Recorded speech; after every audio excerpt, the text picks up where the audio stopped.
Yuji Ittadori! I'm into girls like Jennifer Lawrence! God, I love this show.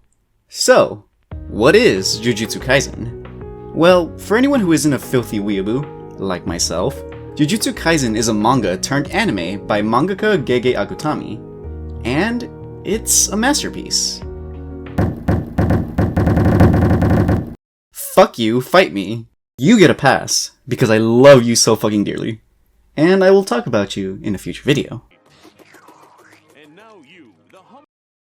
Anyhow, why am I talking about a shonen battle series on a horror channel? Well, that's because it's also a horror shonen battle series.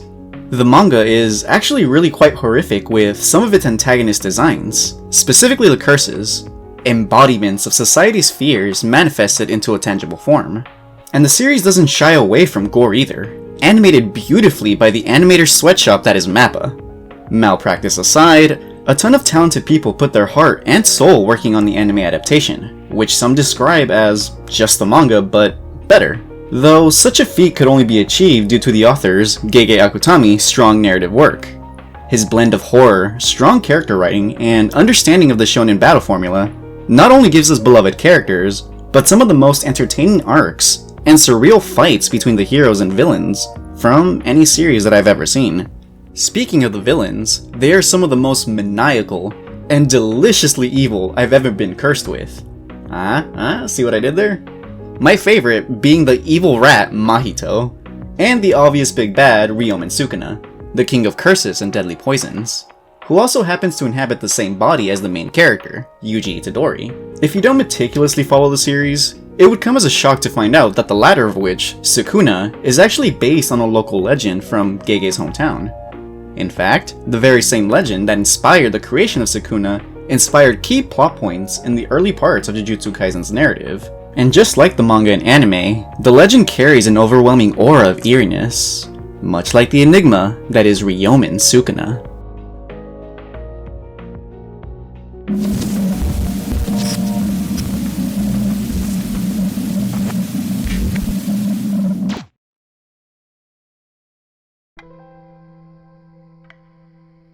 Gege Akutami, the author and artist behind Jujutsu Kaisen, was born in the Iwate Prefecture of Japan on February 26, 1992, and would later move to Sendai in the Miyagi Prefecture in the 5th grade, much like the main character of Jujutsu Kaisen, Yuji Ittadori. That small author insert aside, it's in Sendai where Akutami would become familiar with the legend that would later inspire the creation of Jujutsu Kaisen and several of its plot threads. Around the region where Akutami grew up, there was a local myth that told the story of a bizarre discovery, drenched in mystery and infamy. According to legend, one day at an innocuous construction site, the working crew came upon a peculiar discovery. Beneath the site, where they were digging to form a foundation, they found a box big enough to house a body. At first glance, the box looked ancient. The box, as the crew would come to find out, was nailed shut. What's more peculiar is that the entire thing was wrapped in tags. Paper, or raggedy weathered linen rather, adorned the box, wrapped almost keenly, akin to how the ancient Egyptians would wrap a pharaoh to preserve the body. Upon closer inspection, the tags that decorated the box were inscribed with a variety of texts, warnings, prayers, and titles, one of which read, "Ryomen Sukuna is sealed here." The workers, a tad worried, quickly notified a priest about their discovery. Over the phone, the priest told them not to disturb the box, leave it as it is until he got there. However, the box would seemingly be destined to be unlocked. As the workers went on break, 3 students who stumbled upon the area saw the box deep in the ground, and as all curious individuals do, they leaped down and tried to peek inside the box. They pried open the box using tools lying around the site, and 2 would be overcome with despair and madness after they unearthed what was inside the box. In the coming days, 2 of the students had died of mysterious circumstances, while the other was driven mad, unable to form coherent sentences or thoughts, and was eventually transferred to a mental hospital. But what did they see inside, you ask? Well, inside the box was a body. Ryomen Sukuna, one would presume according to the tags on the box. Only the body was abnormal. The body had 2 heads, 4 arms, and 4 legs. When the box was opened, the workers nearby saw the body inside, and were frozen in fear. So much so that when the rest of the crew found them, they were unable to speak, much less make eye contact with them. Soon after that, the priest would finally arrive. After analyzing the contents of the box, the priest bore a concerned look. He turned to face the workers and explained that they were all practically doomed. However, he proceeded to exorcise all of them in an attempt to rid them of the curse they had awakened. Thankfully, by the end of this ordeal, only 3 of the workers would succumb to any misfortune, in the form of a severe fever. But they ultimately managed to survive. The legend, however, doesn't end there. Allegedly, the priest had a son who also practiced and was well versed in the ways of Buddhism.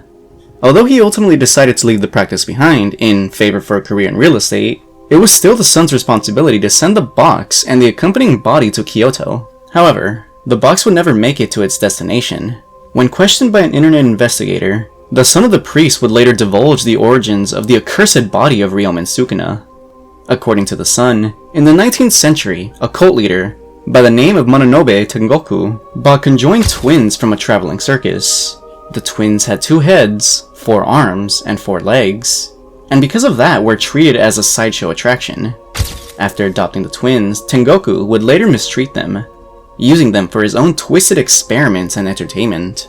In fact, on one occasion, he locked the twins in a room full of people with other deformities. He surmised that if all these individuals were locked in a room with no food, and with weapons available, they would fight each other, eat one another, and the strongest would survive. After the carnage, Tengoku would open the door and he found there were only 2 survivors, the conjoined twins. Impressed by their survival, Tengoku would reward them in the only reasonable way he knew how, by starving them and mummifying them. He would then display the wrapped body on his compound, to be worshipped as some sort of deity by the rest of his religious zealots. The cult dubbed the body Ryomen Sukuna, because that is who it reminded them of. Forgive the tangent, but in order to fully understand the legend, you should know about the actual historical figure, Ryomen Sukuna, who would actually later be converted to a figure of legend. According to Lance Ghost, a journalist for AnimeNewsNetwork.com, Sukuna in Japanese mythology has its earliest historical mention in the Nihon Shoki, a document compiled by the Imperial Family of Japan in 720 during the Nara period. This Sukuna shared much of the same physical characteristics of his manga counterpart, including his 2 faces and 4 arms, and an additional pair of legs. He was said to have been at least 3 meters tall, and capable of wielding a bow, arrow, and swords with superhuman strength. The Nihon Shoki also labeled him as a rebel who refused to bow to the imperial seat, casting him as a murderous dissident who killed thousands upon thousands, and was only stopped when the emperor sent Shogun Takefurakuma no Mikoto to kill him.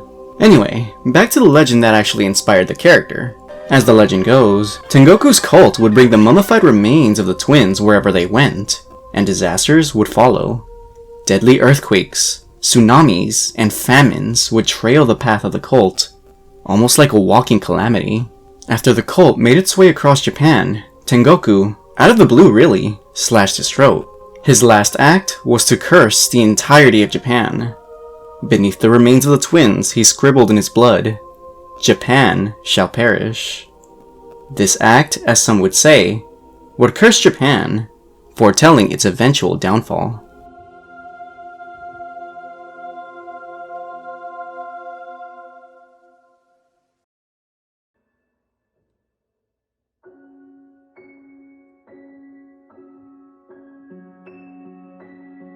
It's an eerie legend, to say the least. That said, to any Jujutsu Kaisen fan out there, I'm sure you've noticed the legend bears a striking resemblance to the beginning chapters of Jujutsu Kaisen, as well as an overwhelming, practically identical resemblance to Gege's own Ryomen Sukuna. However, to anyone who is unfamiliar with the manga or anime, allow me to explain the beginnings of the narrative. Spoilers ahead. The story follows Yuji Ittadori, a teenager who is part of the occult club with his friends Setsuko and Takeshi. One day, after Yuji is finished with his club meeting, he visits his grandfather in the hospital. It's at the hospital that his grandfather unfortunately passes away right in front of Yuji, but not before bestowing him with a dying wish.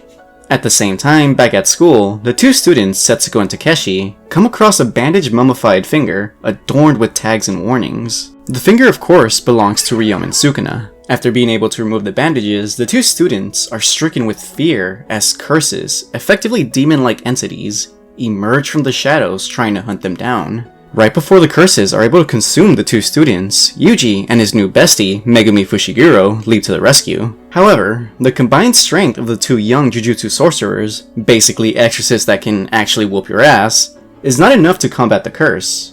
Left with no other options and on the brink of death, Yuji swallows Sukuna's finger, immediately destroying the curse and awakening the walking calamity, the two-faced, four-armed king of curses himself, Ryomen Sukuna. I'm sure by now you've noticed the parallels between Jujutsu Kaisen's Ryomen Sukuna and Gege's homegrown local legend. And Gege doesn't stop at just Ryomen Sukuna when it comes to taking heavy inspiration from Japanese history and mythology. In fact, that's part of the reason many enjoy Jujutsu Kaisen. The way it crams horror, myths, legends, history, and intense shonen fights in one cohesive package is almost unparalleled, and that led to Jujutsu Kaisen's success. That success, of course, being owed to Gege's entertaining and impressive narrative skills and characterization. His characters are honestly probably why so many, including myself, love the series so much.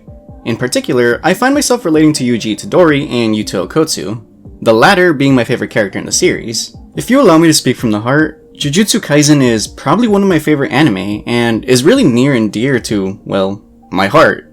Primarily because of when I was introduced to the series. The anime aired in 2021, the hardest year I've ever personally experienced. I was battling several mental illnesses, still am, along with other issues plaguing my life. It's why I was gone for so long. Anyway, I found myself falling in love with this series. It made me smile in a time when it was really hard to. Not to mention, I was able to see it with one of my best friends, Johnny, who also helped me heavily through my rough patch. In short, the series helped me persevere as I was able to practically live vicariously through Yuji and Yuta. I know that sounds a bit corny, I'm sure, but I really do relate to Yuta's timid demeanor and especially his beginnings, effectively battling his own inner demons and struggles. And I strive to be like Yuta in the current timeline of the manga, as well as Yuji. Yuji of which carries a hopeful yet goofy optimism and is always eager to help others. To his detriment, some may say. Even still, I admire all those qualities. I find that if you remove the bombastic elements of Jujutsu Kaisen, at its core it's about friends, making friends, caring for them, and learning how to combat your personal demons. At its core, the themes of Jujutsu Kaisen are really down to earth. And it's why I'm back in the YouTube game. Because I honestly really wanted to talk about it. And so, I'm back. For good this time. I'm still struggling, but I'm better. And while I can't promise a new video every week, I can promise one every other one. But I'll strive for every week. With all that said, thanks for watching. And I really hope you liked the video. I'll see you next time.